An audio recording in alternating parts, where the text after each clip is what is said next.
Okay, good morning बच्चों। कैसे हैं आप सब? Good morning ma'am. Very good morning.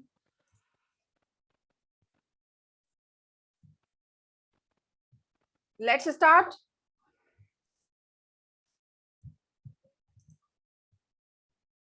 C what we were discussing yesterday. Proposal, a valid proposal, right?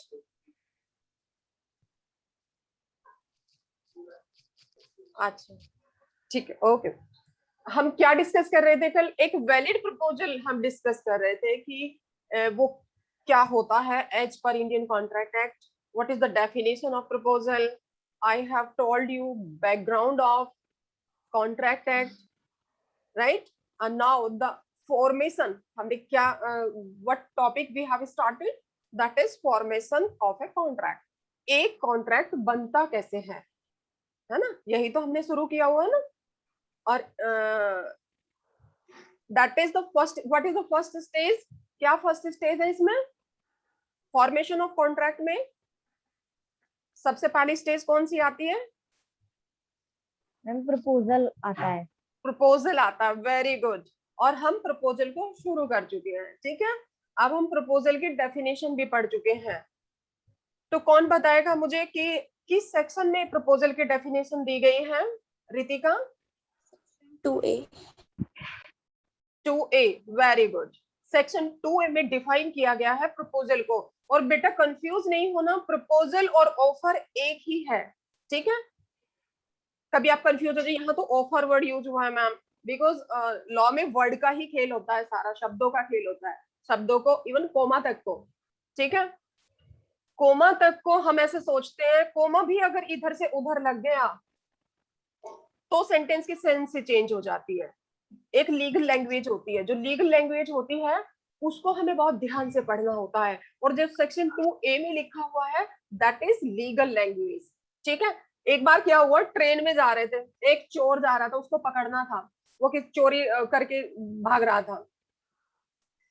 तो जो टीटी था उसने पेपर पे पर्ची लिख के दे दिया एक को कि रोको, और फिर कोमा लगा दिया, मत जाने दो। रोको के बाद कोमा लगा दिया, रोको कोमा लगा दिया, मत जाने दो। अब वो जो चोर था ऑब्वियसली उसका तो माइंड जो था स्मार्ट ही था, ठीक है। उसने क्या किया? See the game of mind. उसने क्या किया? पर्ची देखी, उसने क्या किया? उसने रोको मत, मत के बाद कोमा लगा दिया, जाने दो। See the sense of sentence. कोमे के एक कोमा से ही कितना चेंज हो गया बच्चों। जो टीटी था उसने तो क्या लगा था? रोको मत जाने दो। पॉज करते हैं ना जब कॉमा होता है, तो हमें थोड़ा सा विराम देना होता है, थोड़ा सा रुकना होता है जब हम बात करते हैं, कम्युनिकेट करते हैं, ठीक है। और हम, उसने क्या किया? उसने उस कोमा को इधर से उधर किया था बस। रोको मत, जाने दो, लेट हिम गो, जाने दो उसे, करने दो, वो फ्री हो गया। तो ये लॉ में जितना भी खेल है ना वो सारा शब्दों का है, कोमा का है, ठीक है। हम अपने हिसाब से एक कोमा भी चेंज नहीं कर सकते।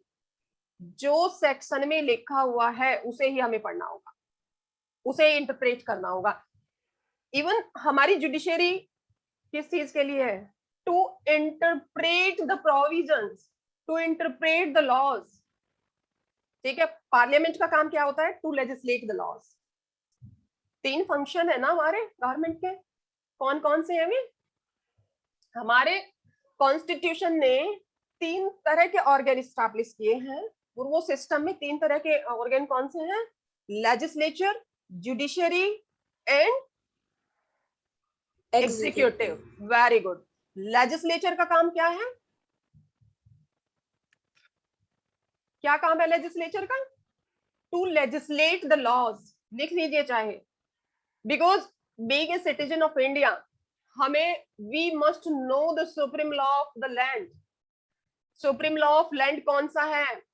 हमारा कॉन्स्टिट्यूशन।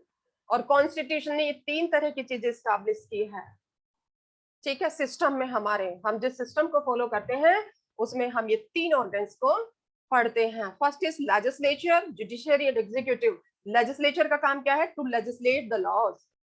जुडिशरी का काम क्या है? क्या फंक्शन है जुडिशरी का? जुडिशरी का फंक्शन है to interpret the laws which are enacted by legislature. जो लेजिस्लेचर ने लॉ बनाए हैं उनको इंटरप्रेट करना, एक्सप्लेन करना, ठीक है, ये काम है जुडिशरी का। और एग्जीक्यूटिव का काम क्या है?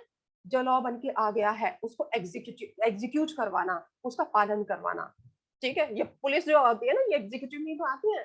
सीएम से लेके पुलिस के कांस्टेबल तक सब एग्जीक्यूटिव में आते हैं, ठीक है। लेकिन हमारे देश का दुर्भाग्य है कि लॉ वो लोग बनाते हैं जिनकी क्वालिफिकेशन ही निर्धारित नहीं है। MLA, MPs, there are no such qualification for election कि जो एंट्री करने जा रहा है, जो नॉमिनेशन करने जा रहा है, एटलीस्ट वो ग्रेजुएट तो हो, ठीक है। लॉ कौन बना रहा है? जो बहुत बड़ा काम होता है, हमारे एमएलए, है ना, एमपीज, जिनको व्हाट आई से कि कुछ तो ऐसे किस्से भी सुने हमने, मैं यहाँ इस प्लेटफॉर्म पे नाम नहीं देना चाहूंगी, जिनको हिंदी में भी ओथ नहीं पढ़ी जा रही थी, है ना। चलिए अब हम बात करते हैं कॉन्ट्रैक्ट एक्ट की। तो यहाँ पे हो गया कि what we have to know, हमें ये चीजें जाननी होती है। What is the function of legislature? To legislate the laws. What is the judiciary का काम है इंटरप्रेट करना, उस लॉज को इंटरप्रेट करना। और पार्लियामेंट कोई भी ऐसा लॉ नहीं बना सकता which is in violation of constitutional provision. कोई भी ऐसा लॉ पार्लियामेंट में बैठे हुए लोग, पार्लियामेंटेरियन, नहीं बना सकते जो कॉन्स्टिट्यूशन के प्रोविजन के अगेंस्ट होंगे। और अगर कॉन्ट्रैक्ट में भी कुछ ऐसा होता है तो जुडिशरी बैठी है हमारी इंटरप्रेट करने के लिए। और इंटरप्रिटेशन कैसे होता है बच्चों? अब जिस बात पे हम थे, जब मैं बता रही थी कि डेफिनेशन में एज इट इज आपको पढ़नी चाहिए, एक कोमा भी आप चेंज नहीं कर सकते। जब आपको किसी वर्ड को इंटरप्रेट करना पड़ेगा, then you will see you have to do a lot of research। बहुत रिसर्च करने के बाद आप उसको, उस शब्द को, कई बार क्या होता है, देखो शराब होती है ना, शराब, वाइन, एक ढक्कन दो तो एज ए मेडिसिन यूज होती है, लेकिन अगर उसे बियॉन्ड लिमिट पियो तो नशे में कर देती है, उसका रूप बदल जाता है ना। तो अगर खाना खाने के बाद कई बार क्या रिकमेंडेशंस होती हैं बिहाइंड द कर्टेन, कर्टेन के पीछे जो रिकमेंडेशंस होती है वही होती है, एक ढक्कन ले लो तो ये यूज हो जाती है, एज ए मेडिसिन भी यूज होती है। तो इसका इंटरप्रिटेशन, जहां ये वर्ड यूज हुआ है कि क्यों ली थी, एक ढक्कन ले गई है तो एज ए मेडिसिन यूज होगी, अगर पूरी बोतल ले गई है तो कुछ और ही यूज होगा, है ना। चलिए अब हम प्रपोजल पे आते हैं। डेफिनेशन ऑफ प्रपोजल जैसे हमने कल पढ़ी थी, ठीक है। कौन बताएगा मुझे प्रपोजल की definition? Then we will start next. Who will tell me the definition of proposal? Section 2A में रखी गई है।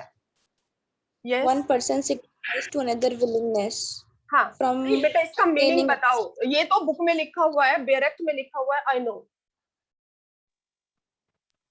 आप भी बता देंगे, मैं भी बता दूंगी, आप मुझे इसका मीनिंग बता दीजिए। मैम विलिंगनेस होनी चाहिए very good, to another person and very good, assent होनी चाहिए। Very good. दीज 3 कीवर्ड्स जो मैंने कल आपको अंडरलाइन करवाए थे, बस इनसे आपका काम हो रहा है, ठीक है। चलिए अब उससे आगे हम कहाँ चले थे? उससे आगे हम essential elements of valid proposal पढ़ रहे थे। हमें प्रपोजल नहीं पढ़ना है, हमें वैलिड प्रपोजल के एसेंशियल एलिमेंट्स पढ़ने हैं, जिसमें हम we have covered 2 parts. There must be 2 parties, पढ़ा था हमने कल, हो गया था हमारा। देयर मस्ट बी 2 पार्टीज, कोई भी अपने आप को ही ऑफर नहीं कर सकता, उसके लिए कोई दूसरा व्यक्ति होना चाहिए, ठीक है। तो there must be 2 parties, 2 party होनी चाहिए। अब नेक्स्ट कौन सा था हमारा, कौन बताएगा? Intention to create legal relation. हाँ, there must be an intention to create legal relationship. एक इंटेंशन होनी चाहिए कि हम अपने आप को इसमें इस इंटेंशन के साथ हम इस एग्रीमेंट में एंट्री कर रहे हैं कि इसमें हम लीगली बाउंड है, एनफोर्सेबिलिटी आ गई है। अगर कोई भी एक भी अपना वादा पूरा नहीं करता है, अपने प्रॉमिस को फुलफिल नहीं करता है, देखो प्रॉमिस का मतलब क्या होता है, आपने हमने कोई एग्रीमेंट किया है, हमने किसी को शब्द दिए हैं, ठीक है। अब से पहले तो क्या होता था, अब से पहले तो सब लोग अपनी अपनी ड्यूटी याद रखते थे, लेकिन जब ड्यूटी भूल गए तब लोग हमारे पास आया, ठीक है। प्रॉमिस किया, ए ने प्रॉमिस किया, बी ने प्रॉमिस किया, ठीक है, दोनों का हो गया प्रॉमिस। अब कोई भी अपने शब्दों से वापस नहीं जाए, उस चीज को प्रोटेक्ट करने के लिए हमारे पास कॉन्ट्रैक्ट एक्ट है, ठीक है। The protection of this law is with us. कोई भी एग्रीव्ड पार्टी अगर है, किसी भी एग्रीव्ड पार्टी दोनों में से अगर कोई भी वायलेशन करता है, अच्छा अब हम ऐसा नहीं होने देंगे कि जब चाहोगे वादा कर लोगे, जब चाहोगे तोड़ दोगे, नहीं। अब आपने जो वादा किया है वो निभाना पड़ेगा, है ना। तो ये है आपका प्रोमिसेस। अब there must be two parties, उसके लिए पार्टीज होनी चाहिए और लीगल इंटेंशन होनी चाहिए। Legal intention, there must be an intention to create legal relations, ठीक है। लीगल रिलेशंस का मतलब है अगर भाई तुम अपने शब्दों से वापस जाते हो, then I can claim for this in court of law. मैं इस चीज के लिए क्लेम कर सकता हूँ कोर्ट ऑफ लॉ में, बिकॉज मेरा राइट है, और ये राइट किसने दिया है मुझे, लॉ ने दिया है, ठीक है। तो जो इम्प्लीमेंटिंग बॉडी है दैट इज कोर्ट, तो कोर्ट में जाकर के वो पैसा वापस ले सकता है। That is their intention to create legal relationship. अब I think there must be intention to create legal relations, and I think we have covered it, no need to go into detail. Now third कौन सा था, the proposal must must be be definite। Definite को मैंने बता ही दिया था, ऐसा नहीं होना चाहिए कि वो तो सोच रहा है कि ये अपनी व्हाइट गाड़ी देगा और उसने अपनी ब्लैक पकड़ा दी, नहीं। बिल्कुल ऑब्जेक्ट जो है जिसको लेके खरीद और बेचने की बात हो रही है, उसको बिल्कुल स्पेसिफिक कर देना चाहिए, yes this is my black car, और मैं ब्लैक कार की बात कर रहा हूं, मैं व्हाइट की बात नहीं कर रहा।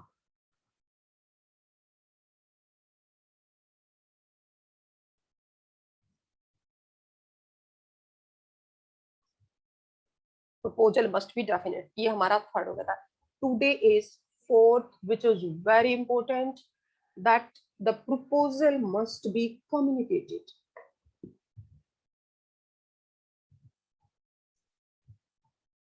Proposal must be communicated.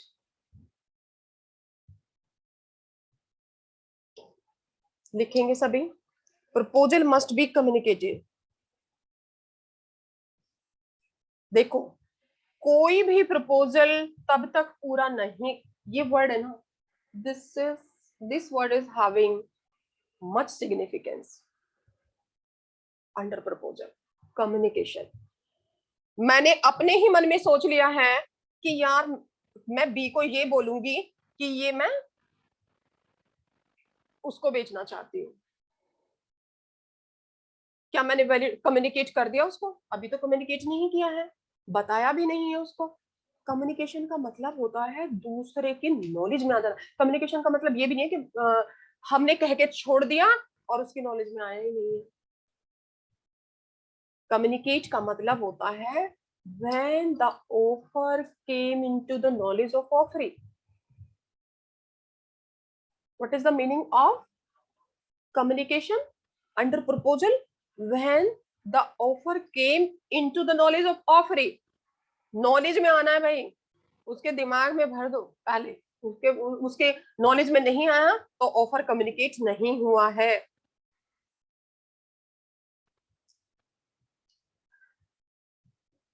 और ऑफर दो तरह के होते हैं बेटा, एक तो होता है जनरल ऑफर, एक होता है स्पेसिफिक ऑफर।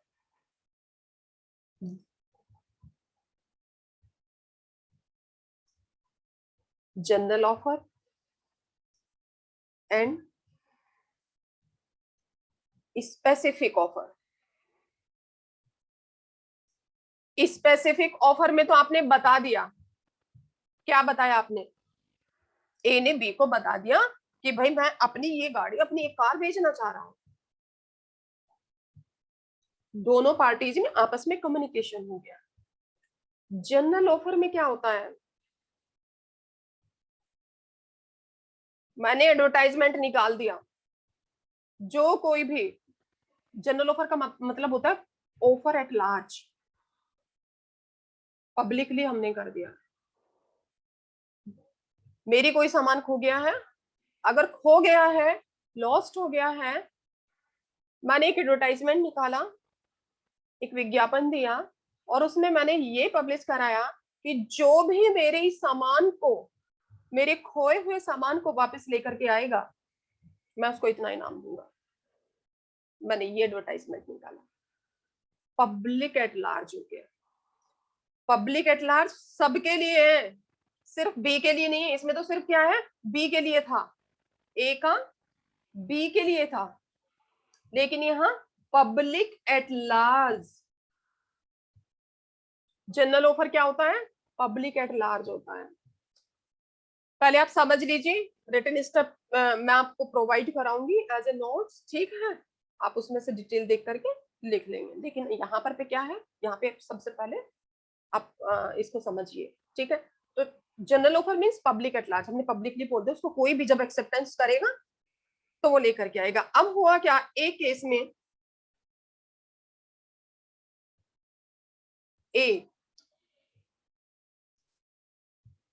ए का जो था नेफ्यू खो गया, ए का भतीजा खो गया, ठीक है। इसने एक एडवर्टाइजमेंट निकाला ए ने कि जो कोई भी मेरे भतीजों, और बहुत ढूंढ लिया, मिला नहीं, क्या पता कहां चला गया, जो कोई भी मेरे भतीजे को ढूंढ करके लेके आएगा, मैं उसको $500 दूंगा। ये इनाम रख दिया बच्चों, ठीक है। इससे पहले कि इस एडवर्टाइजमेंट को, इनके घर में एक सर्वेंट है, ये सर्वेंट पहले ही से ढूंढने निकल गया नेफ्यू को। नेफ्यू को ढूंढने, इस एडवर्टाइजमेंट को देने से पहले ये जो सर्वेंट था एस, ये निकल गया, ढूंढते रहे जी, ढूंढते रहे, ढूंढते रहे, ढूंढते रहे, नहीं मिला, नहीं मिला, सबके पास ऑफर गया। तो उस वक्त जो ये प्राइस की जो अमाउंट थी ये बहुत बड़ी थी, सब लग गए ढूंढने, because this was offer at large, public के लिए था, पब्लिकली था ये, ठीक है, सबके लिए था। हुआ क्या, ये जो सर्वेंट है बाय चांस इसे ही मिल गया वो नेफ्यू, खोया हुआ भतीजा, ये आया यहाँ पे ए के पास एन को लेकर के, लो जी मैंने ढूंढ दिया है। अच्छा, जब ये यहाँ आया तो इसे पता चला, अरे इनाम भी था इस पे जो इसे ढूंढ के लेके आएगा। इसने कहा नहीं, तुम्हारे लिए नहीं था।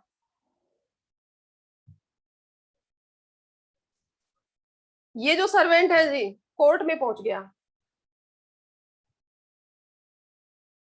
ठीक है, मैं कि इन्होंने एडवर्टाइजमेंट निकाला था कि जो कोई भी इस नेफ्यू को, इस बच्चे को ढूंढ के ले आएगा तो मैं उसको ये अमाउंट दूंगा, ये राशि दूंगा, ठीक है। क्या ये सर्वेंट अपने इस क्लेम में सक्सेसफुल होगा? नहीं, नहीं मैम, क्योंकि वो जो उसके टर्म्स एंड कंडीशन, जो रूल्स वगैरह जो भी निकाले उसने, वो उस चीज से अवेयर नहीं था उस टाइम पे। टर्म्स एंड कंडीशंस क्या थे बेटा?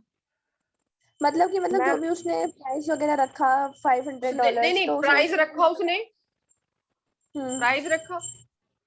रीतु is saying yes. Ma'am proposal को कम्युनिकेटेड नहीं था किसको? वो तो पब्लिक एट लार्ज सर्वेंट था, वो तो पब्लिक एट को। लार्ज था, वो तो पब्लिक एट लार्ज था बेटा। कम्युनिकेशन का तो वो तो कम्युनिकेट कर दिया था जब डिस्प्ले हुआ न्यूज़पेपर में, तभी। सोचिए, अप्लाई योर माइंड, सब चीजें आपके पास हैं। आपको legal, you have to apply this rule of contract law only. Section 3 and 4 you have to apply. ये सेक्शन 3 का टर्म्स पढ़ा रही हूँ आपको मैं। बताइए, सोचिए, आपको अगर ये क्लियर हो गया, चाहे वो सब्जेक्टिव आए चाहे वो ऑब्जेक्टिव आए, आप जनरल ऑफर और स्पेसिफिक ऑफर को नहीं बोल पाएंगे। Then you will see. और ये इसमें पढ़ाना जरूरी था। सोचिए, देखो मैं बताती हूँ, हम पढ़ रहे हैं कम्युनिकेटेड, मस्ट बी कम्युनिकेटेड, ठीक है। तो जब ये ऑफर दिया, जिसने पढ़ा दैट मीन्स उसको कम्युनिकेट हो गया, ठीक है। ये सक्सेसफुल नहीं होगा कोर्ट ऑफ लॉ में भी, इसको क्लेम नहीं मिलेगा बेटा। क्यों नहीं मिलेगा? क्योंकि ये जब तक घर पे आया, इसे तब तक भी इसकी नॉलेज में नहीं आया था। ये जब ये घर पर आ गया तब इसे पता चला, यस अच्छा ये था। और offer must be communicated, must came into the knowledge of offeree, जब वो उस काम पे चले, उस ऑफर की तरफ चले। ये पहले ही इसकी नॉलेज में आ जाना चाहिए था। और ये तो एक्सेप्टेंस होती है ना।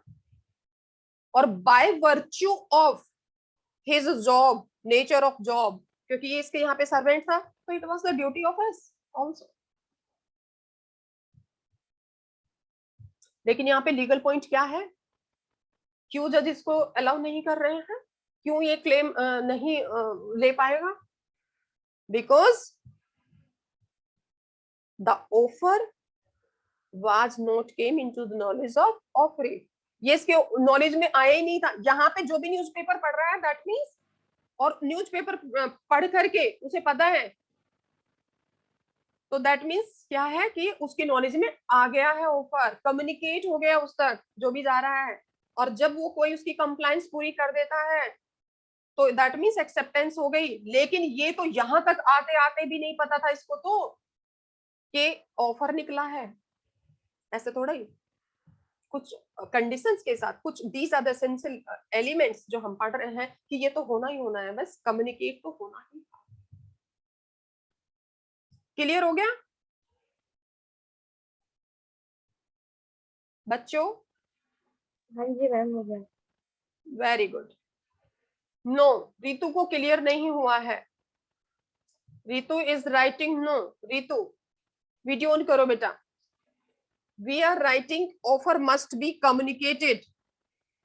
Offer is completed only when it came into the knowledge of offering, ठीक है। कोई, अच्छा, कोई भी ऑफर, कोई भी प्रस्ताव, इसको हिंदी में बोलते हैं प्रस्ताव, कोई भी ऑफर तब कंप्लीट होता है जब तक कि ये ऑफर की नॉलेज में आ जाए। और जब तक ये उसकी नॉलेज में नहीं आता, इसका मतलब वो कम्युनिकेट नहीं हुआ है, ठीक है। यहां तक समझ है? उसकी नॉलेज में नहीं आता, इसकी नॉलेज में ये यहां पहुंच गया, इसने काम भी कर दिया पूरा, तब भी नहीं आया था सर्वेंट की नॉलेज में। और उसकी शर्त क्या थी? कम्युनिकेट तो होता। जब ऑफर निकला था उसी टाइम पे कम्युनिकेशन तो जरूरी था ना, जब ऑफर निकला था। As per legal rule, as per legal rule क्या है कि इट मस्ट बी कम्युनिकेटेड। लेकिन ये कम्युनिकेट ही नहीं हो पाया, इसको पता ही नहीं चल पाया, इसकी नॉलेज में ही नहीं आया। और जब इसकी नॉलेज में नहीं आया तो he is not entitled to claim this amount, क्योंकि उसकी शर्त क्या है? कम्युनिकेशन। लीगल रूल बना दिया है हमने। समझ आया रितु?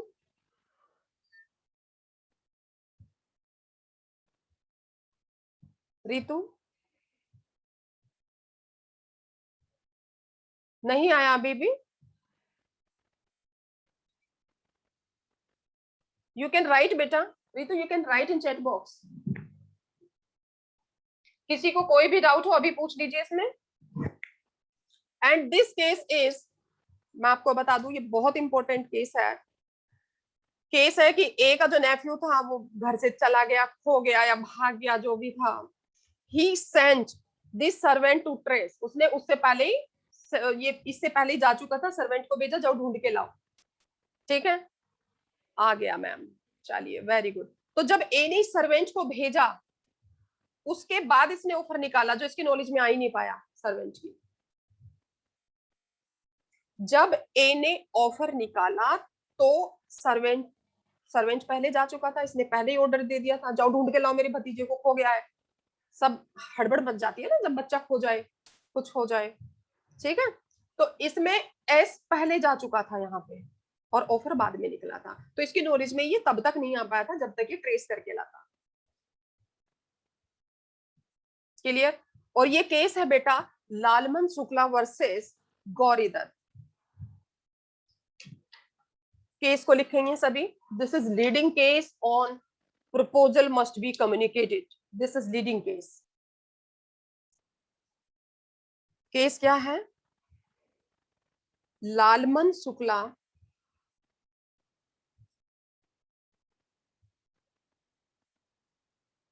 वर्सेस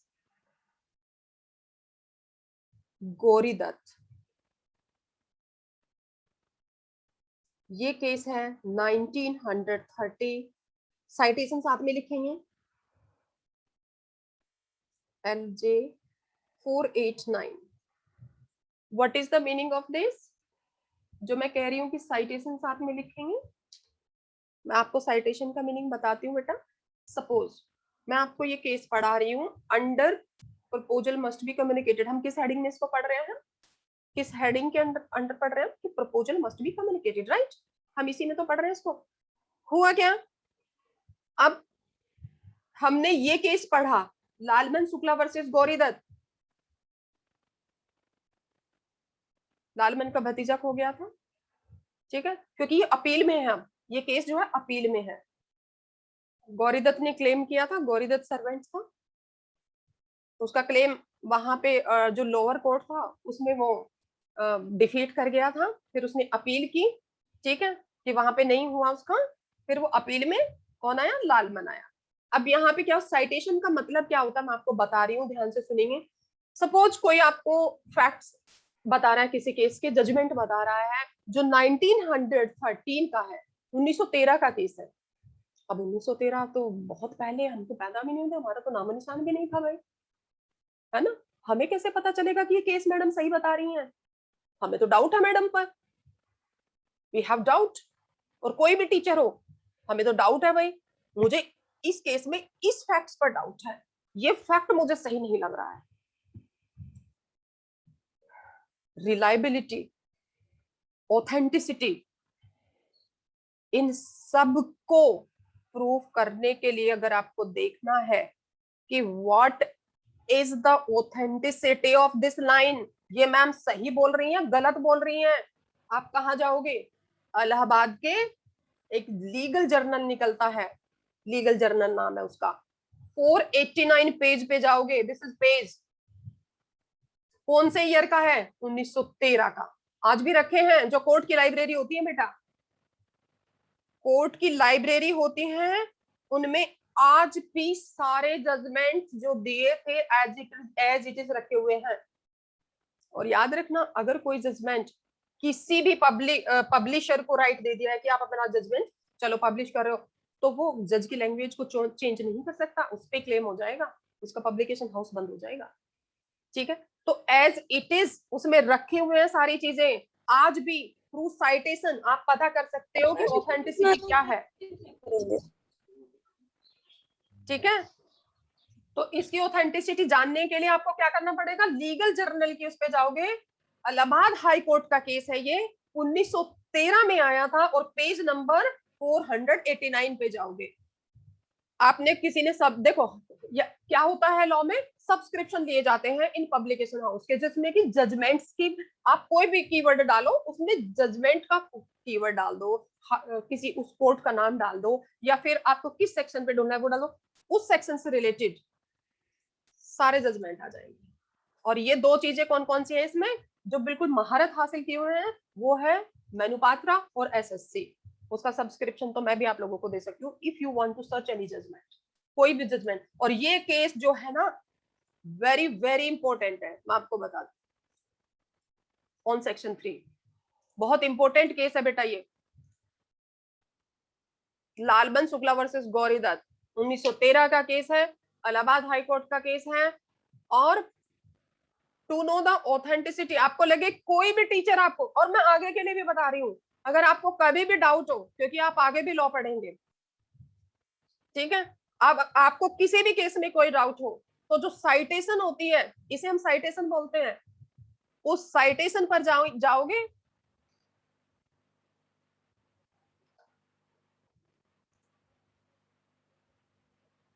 क्या हो गया, उस साइटेशन पर जाओगे और उसकी ऑथेंटिसिटी ढूंढोगे, ठीक है, कि क्या फैक्ट्स है इस केस में, देखो तो जरा मैं भी, तो वहां पे आपको ओरिजिनल चीज मिलेगी, वहां पे आप रिलाई कर सकते हो उस चीज पर, ठीक है बेटा। ये this is important case on proposal must be communicated. एक वोल्फर वर्सेस वोल्फर बताया था मैंने कल, कि हस्बैंड वाइफ घूमने गए थे, जो मैंने उसको भी आप यहाँ पे लिख लेंगे।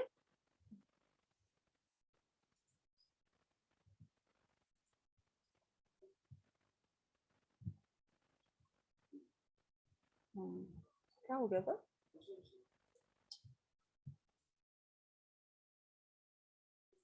Okay okay okay,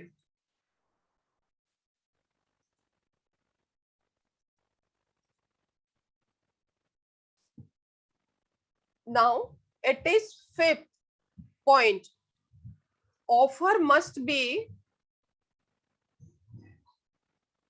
express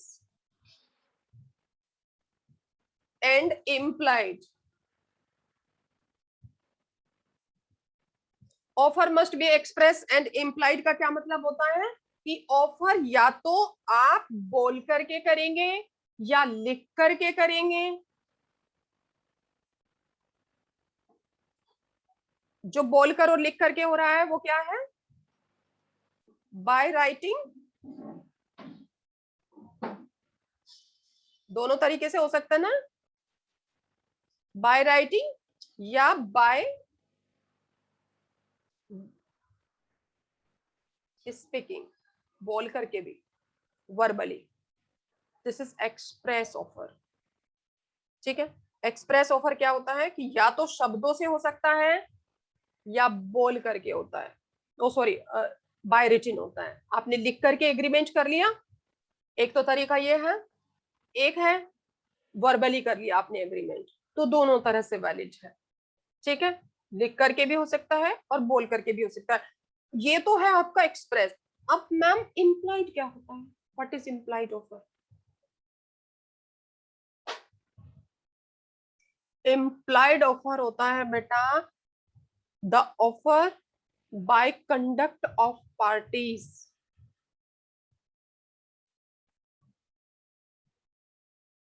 bye conduct of parties. अब आप कहोगे उसे कैसे पता चलेगा ma'am, by conduct of parties कैसे होता है, व्यवहार से कैसे हो सकता है, हमें उसे वो बताएगा तो कुछ, जब तक तो आपने बोला है कि कम्युनिकेट होना चाहिए, है ना। इम्प्लाइड कैसे हो जाएगा मैम, यहाँ इनमें तो हमें कोई दिक्कत ही नहीं है, राइटिंग और स्पीकिंग में, बाय स्पोकन और बाय राइटिंग, ठीक है, दिक्कत हमें कहाँ है मैम, इम्प्लाइड कैसे होता है तो समझ ही नहीं आ रहा है। देखो बेटा, हमने सभी ने रेलवे की यात्रा की हुई है, मैं एक एग्जांपल दे रही हूं आपको, सब ट्रेन में बैठे भी हैं, सी, अब आप किसी और पॉइंट ऑफ व्यू से देखेंगे इसको, ऑफर के पॉइंट ऑफ व्यू से देखेंगे, रेलवे ने हमें ऑफर किया है कि मैं आपको दिल्ली से नोएडा तक सर्विस दूंगा, ठीक है, रेलवे का क्या ऑफर है हमें, मैं आपको दिल्ली से नोएडा तक सर्विस दूंगी, उस सर्विस के लिए, अब वो जो दिल्ली से नोएडा तक की सर्विस थी, वी हैव एक्सेप्टेड दैट, वो ऑफर हमने रेलवे का एक्सेप्ट कर लिया, ठीक है। जब हमने वो ऑफर एक्सेप्ट किया, तो उसके बदले हम टिकट खिड़की पे जाते हैं, टिकट विंडो पे जाते हैं ना, उस पर हमने टिकट पर परचेज कर लिया, जैसे ही हमने टिकट परचेज किया, that means we have accepted. अब ट्रेन आई, ट्रेन में से कोई चिल्ला तो नहीं रहा है, वहां तक चलो वहां तक चलो, हमने पूरी समय सारणी देख ली, सब कुछ देख लिया, दैट मीन्स बाय कंडक्ट आके रुकी, हम बोर्ड हो गए उसमें। क्या ट्रेन में से कोई कह रहा है वहां तक की सर्विस, वहां तक की सर्विस? कोई नहीं कह रहा ना, कोई नहीं चिल्लाता, सिर्फ हमने पहले देख लिया, अच्छा ये ट्रेन यहाँ से यहाँ तक जाती है, और हम उसके हैबिचुअल हो जाते हैं। ट्रेन आके रुकी, हम चढ़ गए, नोएडा हम उतर गए, गेट डाउन हो गए, ठीक है। हमने टिकट खरीद करके, हमने ये तो नहीं कहा चलिए क्या हम ऑफर करेंगे वहां तक, ट्रेन में से हम किसी को ये तो नहीं बोलते, या ट्रेन में से हमें कोई ये तो नहीं बोलेगा 1-to-1 को कि मैं आपको वहां से वहां तक की सर्विस देता हूँ, will you accept this service? नहीं बोलता कोई। हम कैसे उसको एक्सेप्ट करते हैं? बाय परचेजिंग टिकट, टिकट खरीद लेते हैं, बस वो एक्सेप्ट हो गया, इम्प्लाइड है, और टिकट खरीद करके उसमें चढ़ जाते हैं। दैट मीन्स जैसे ही हम ट्रेन में बैठते हैं, we have accepted that offer, that is implied offer by conduct of parties। by conduct of parties यानी कि ये पार्टी के व्यवहार से हमारे पास ऑफर आया था, और ये क्या है कि ट्रेन आके रुकी, और वो डेली का होता है। देखो हम डेली लाइफ में बहुत सारे कॉन्ट्रैक्ट में एंट्री करते हैं, बहुत सारे में, रिक्शा में बैठे हैं, ऑटो में बैठे हैं, दूध वाला हमारे घर दूध देने आ रहा है, हम सब्जी खरीदने जा रहे हैं, हम कुछ भी कर रहे हैं बेटा, हम कॉन्ट्रैक्ट में एंट्री कर रहे हैं, कुछ भी हम अगर कर रहे हैं। अब तक हमने इस पॉइंट ऑफ व्यू से सोचा नहीं था, लेकिन अब सोचेंगे, क्योंकि हम प्रपोजल पढ़ रहे हैं। हम सब्जी खरीदने जाते हैं, सब्जी वाला क्या कहता है, 20 रुपए किलो आलू, 20 रुपए किलो आलू। क्या कह रहा है वो हमें, मैं 20 रुपए किलो में आलू आपको बेच रहा हूँ, क्या मेरे इस ऑफर को आप एक्सेप्ट करोगे? हम कहते हैं ठीक है लाओ 20 रुपए किलो दो। हमने क्या किया, उसका ऑफर एक्सेप्ट कर लिया, है ना। तो हम डे टू डे की लाइफ में भी एंट्री करते हैं कॉन्ट्रैक्ट में, बस वी हैव टू अवेयर, हमें अवेयर होना है कि हम किस कॉन्ट्रैक्ट में कैसे एंट्री कर रहे हैं। कई बार झगड़े भी हो जाते हैं, अरे 20 के नहीं बोला था भाई, 15 का बोला था। हमारी तो लेडीज जब शॉपिंग करने जाती है, आदत ही बार्गेनिंग की होती है, ठीक है, नहीं 20 के नहीं 15 के, तो इसको हम काउंटर ऑफर बोलते हैं। हम पढ़ेंगे इसको, जब हम काइंड्स ऑफ ऑफर पढ़ेंगे तब हम इसको भी पढ़ेंगे, जो पलट के वार कर दिया है, नहीं 15 का चाहिए, 15 रुपए किलो देता हो तो दे दे, वरना रहने दे, है ना, होता है ना। फिर वो कहेगा चलो ठीक है, वहां पलट के फिर उस लेडी ने ऑफर किया है, वहां पार्टी चेंज हो गई। अब समझ रहे हो ना।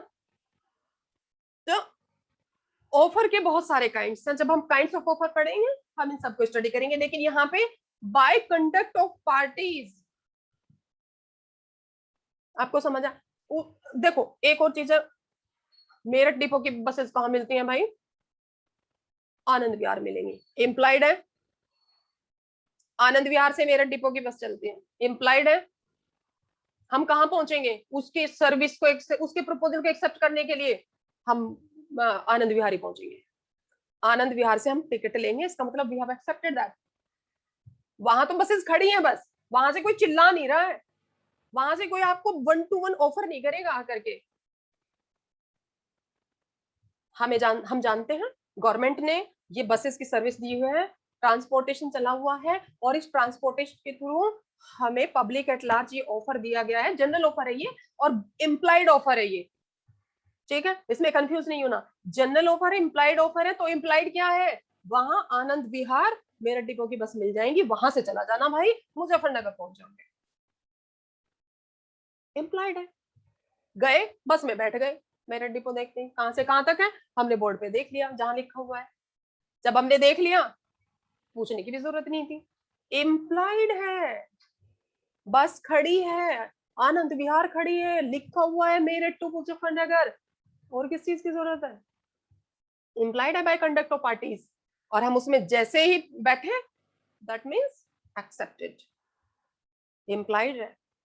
हम भी नहीं पूछ रहे हैं उसे, हम आपका ऑफर एक्सेप्ट कर रहे हैं, क्या आप हमें वहां से वहां तक ले चलोगे? ये कुछ नहीं होता वहां पे, सिर्फ क्या होता है, कंडक्ट से होती है चीजें।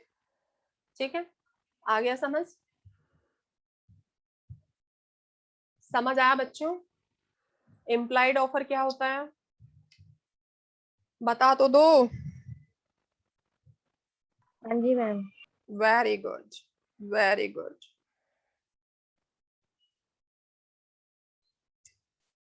नाउ 6 पॉइंट है, ऑफर मस्ट बी, ध्यान से देखेंगे बिकॉज मैं हर पॉइंट में मस्ट यूज कर रही हूं, that means must then must, ये तो जरूरी होना चाहिए। Offer must be distinguished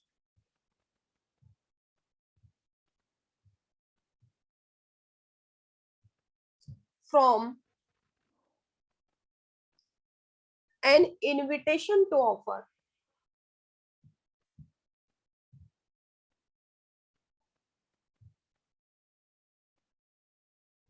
O madam, अभी ये नई टर्म क्या आ गई, an invitation to offer क्या आ गया अभी, what is this ma'am, confuse मत होइए, ठीक है।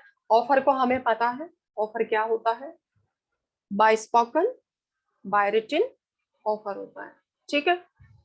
अब होता इनविटेशन टू ऑफर जानना है हमें। हम कह रहे हैं कि ऑफर जो है that must be distinguished from invitation to offer. What is invitation to offer? आज ये जितना भी पढ़ा दिया सारे नोट्स आपको भेजूंगी, सारे क्लास नोट्स बना लेना आप बैठ करके, ठीक है। What is invitation to offer, ध्यान से सुनेंगे। शॉपिंग तो सबने की हुई है, शॉपिंग करते हो बच्चों, शॉपिंग तो करते हो, ड्रेसेस खरीदते हो अच्छे अच्छे, शादी ब्याह में सभी खरीदते हैं। आपने खुद की है, मम्मा करती हैं? हम तो खुद भी खरीद लेते हैं मैडम, मम्मा भी ले आती हैं जो वही पहन लेते हैं। चलिए खैर, हम किसी शॉप पे गए, शॉप पर पे हमने क्या देखा, डमी है बहुत सारी, डमी ड्रेस पहने रहती है, प्राइस टैग भी होते हैं, राइट। अब वो जो एडवर्टाइजमेंट है जो उन्होंने डिस्प्ले किया हुआ है अपने ड्रेसेस को, शॉपकीपर ने जो डिस्प्ले किया हुआ है थ्रू डमी, अब हमने क्या किया, उसमें रेड व्हाइट ब्लैक पर्पल बहुत सारी ड्रेसेस लगी, हमने अपने हिसाब से ड्रेस ले ली। पर्पल पसंद है मुझे, तो I have taken purple dress, मैंने उसको पर्पल ड्रेस को लिया और मैं शॉपकीपर के पास गई, क्या आप इस ड्रेस को मुझे इतने में दोगे? ऑफर कौन कर रहा है बेटा? कस्टमर। सिर्फ शॉपकीपर ने क्या किया था, आपको इनवाइट किया था कि आइए, मीनिंग देखिए, इनविटेशन टू ऑफर, सिर्फ शॉपकीपर ने आपको इनवाइट किया था कि आइए और मुझे ऑफर कीजिए। आपने ऐसा ही किया, अपनी पसंद का कलर लिया पर्पल, और उसको लेकर के उस इनविटेशन को आपने एक्सेप्ट कर करके उसको ऑफर कर दिया। लेकिन ये 350 का जो लगा है ना टैग, आपको कोई ड्रेस पसंद आ गई, बहुत सुंदर ड्रेस आपने ली, ठीक है, उस ड्रेस पे जो प्राइस है दैट इज 500, लेकिन आप कह रहे हो 400 में, ठीक है, मुझे ये ड्रेस बहुत पसंद है, क्या आप इससे मुझे 400 में दोगे? अब ऑफर कौन कर रहा है बेटा? सारी चीजें टर्म्स एंड कंडीशंस कौन रख रहा है? ऑफर कौन दे रहा है? कस्टमर। कस्टमर ऑफर कर रहा है यहाँ पे इनविट उसने तो क्या किया है, थ्रू एडवर्टाइजमेंट। शॉपकीपर ने क्या किया, उस डमी के थ्रू डिस्प्ले जो किया है, उसने जब उसको डिस्प्ले किया किसी भी थिंग्स को, चाहे वो क्लोथ्स हैं चाहे वो ज्वेलरी है, whatever the things he is displaying there through dummy, उसने इनविटेशन टू ऑफर किया है कि कस्टमर को बोल रहा है कि कस्टमर को इनवाइट कर रहा है कि आइए और मुझे ऑफर कीजिए, तो that is called invitation to offer. और इनविटेशन टू ऑफर जो ये टर्म है ये कोर्ट से मिली है, हमें जजमेंट के थ्रू मिली है, ये कहीं भी एक्ट में नहीं लिखी हुई है, एक्ट में सिर्फ ऑफर लिखा हुआ है, प्रपोजल जिसकी डेफिनेशन हम पढ़ चुके हैं, इसे कहीं भी डिफाइन नहीं किया गया है इनविटेशन टू ऑफर को।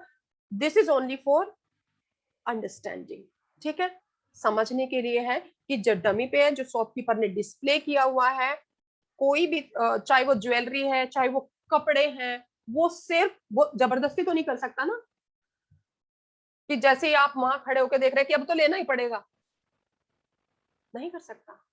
उसने सिर्फ क्या किया है, इनविटेशन टू ऑफर दिया है, इनवाइट किया है आपको, customer is invited, come and offer me, आइए और मुझे ऑफर कीजिए।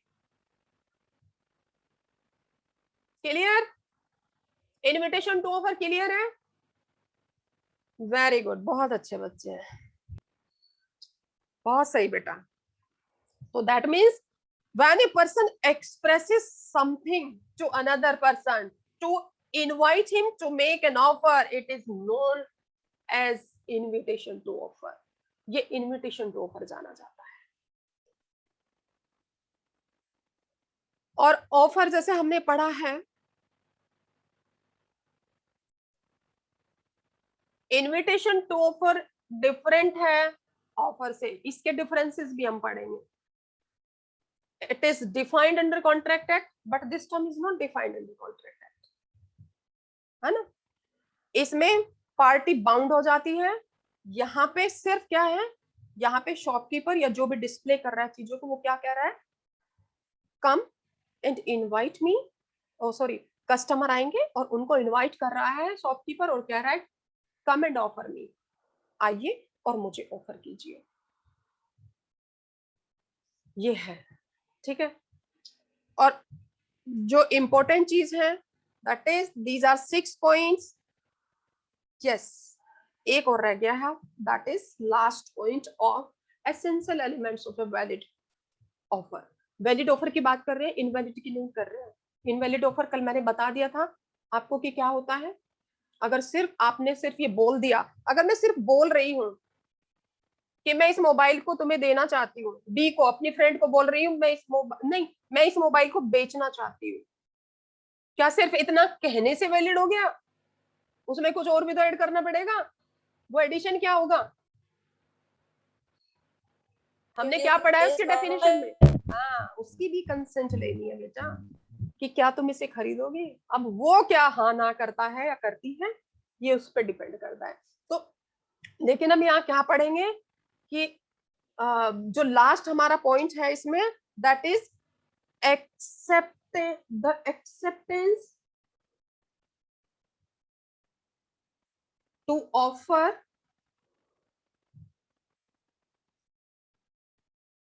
Can not be presumed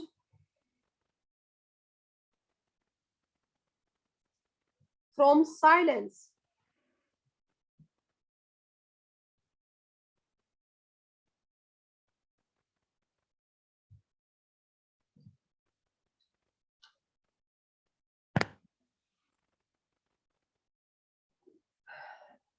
Acceptance to offer cannot be presumed from silence। Acceptance offer of offer जो है, ऑफर की एक्सेप्टेंस, आपको बोला, मैंने उसको बोला कि ठीक है ये मेरा मोबाइल आप लेंगी क्या और कितने में लेंगी, ठीक है, ये सब सब टर्म्स एंड कंडीशंस मैंने सर्टेन कर दी, उसको बता दिया कि मैं इसको ना तुम्हें 2000 में दे दूंगी, क्या आप इसे लेंगी?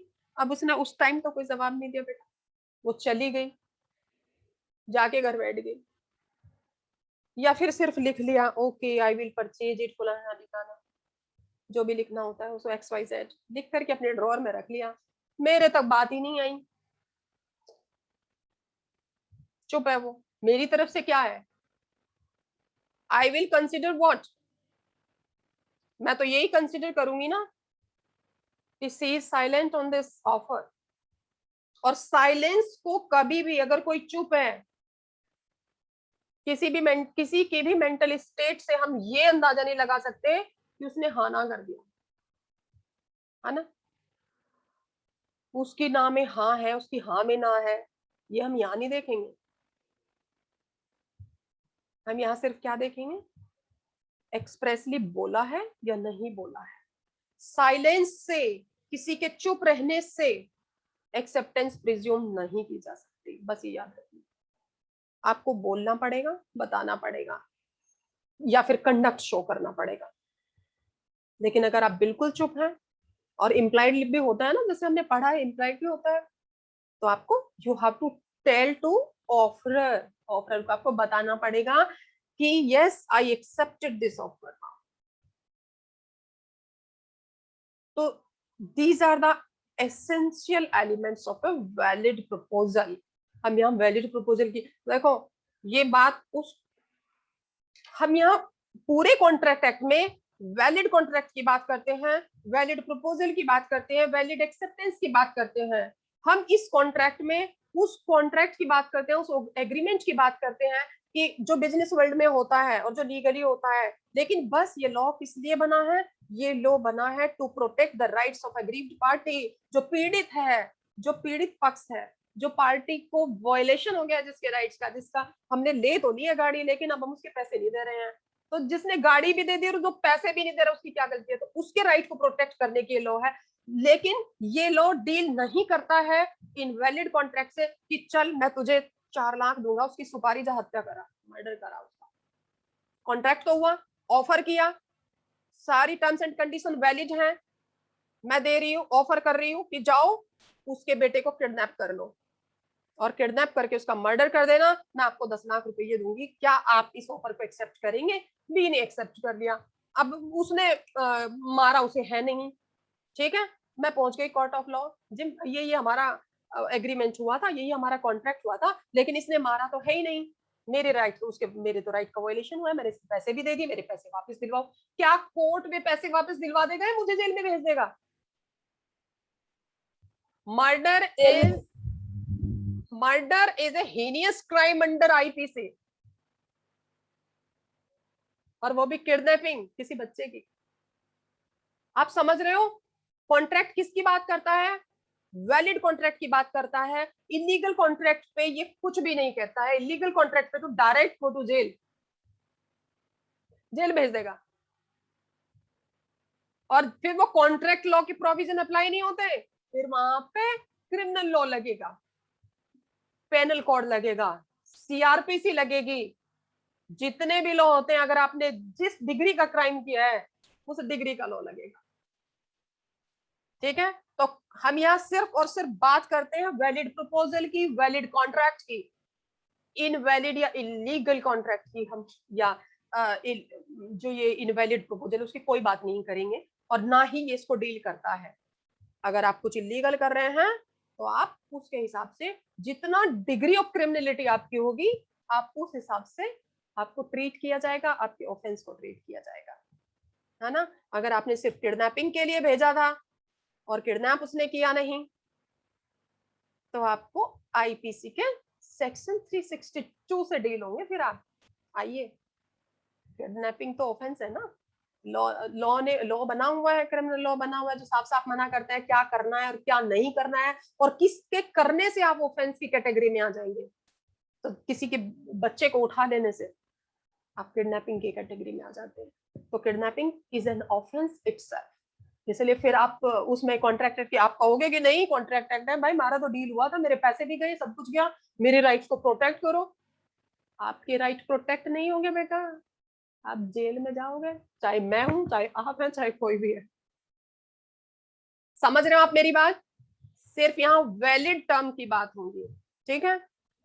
और एंड टुमारो, कल भी हमारी एक क्लास होगी जिसमें हम काइंड्स ऑफ ऑफर पढ़ेंगे। इन सबको आप लिख लोगे, I will send you written stuff through WhatsApp और थ्रू मेल, ठीक है। सबको डिटेल में लिखेंगे, ये केस लॉ भी लिखेंगे, और बल्फर वर्सेस बल्फर का भी लिखेंगे, that is also very important case on this, ठीक है। आज का समझ आया? Yes ma'am. बहुत अच्छे से समझ आया? Yes ma'am. ओके, चलिए बहुत बढ़िया बेटा। अब हम इस क्लास को यहीं पे एंड करें, विराम दें आज के लिए। बेचारे सुबह ही सुबह उठ जाते हैं। आप लोग चाय पी के तो बैठते ही होंगे ना, चाय ब्रेकफास्ट कुछ तो पी करके बैठते होंगे। नहीं, रीतु मना कर रही है। ओजस्विनी की तो यहीं आ जाती है टाइम पे, मम्मा दे आती हैं, ले बेटा पी ले। सौरभ शर्मा, आपने अपनी वीडियो क्यों ऑफ कर दी? हाँ, कुछ आपको क्या चाय पानी दूध कुछ नहीं मिलता सुबह सुबह? मम्मा कहती है, डैडी कहते हैं बस पढ़ो। चाय ले लेते हैं उसमें। चाय ले लेती हूँ, उसके साथ बिस्किट भी ले लिया Yes, ma'am. ठीक है, क्योंकि एक Okay, एक दो ma'am. दो घंटा पढ़ाते हैं। और मैं इतनी मतलब ऐसी बोरिंग क्लास नहीं करती हूँ जैसे अकाउंट्स की बोरिंग होती है। हाँ हाँ ठीक है, तो आप बीच बीच में कुछ कुछ अपना ब्रेकफास्ट लेते रहिए। अगर आप जहां भी कहेंगे कि मैम यहाँ पे हमें थोड़ा सा वी वांट रेस्ट, आप रेस्ट ले लीजिए। Otherwise be focused on class and all the best बच्चों, हैव ए नाइस डे।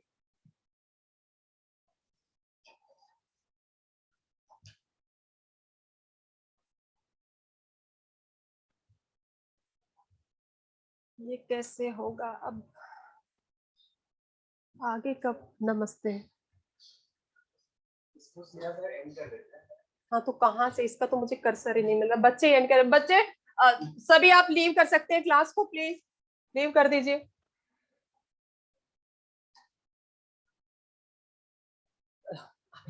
अब इसको हाँ, ये कर्सर स्टार्टिंग में ना मिलता नहीं जाता है। पता नहीं से राठी जी कैसे करते हैं। वहां म्यूट कर दो पहले इसको।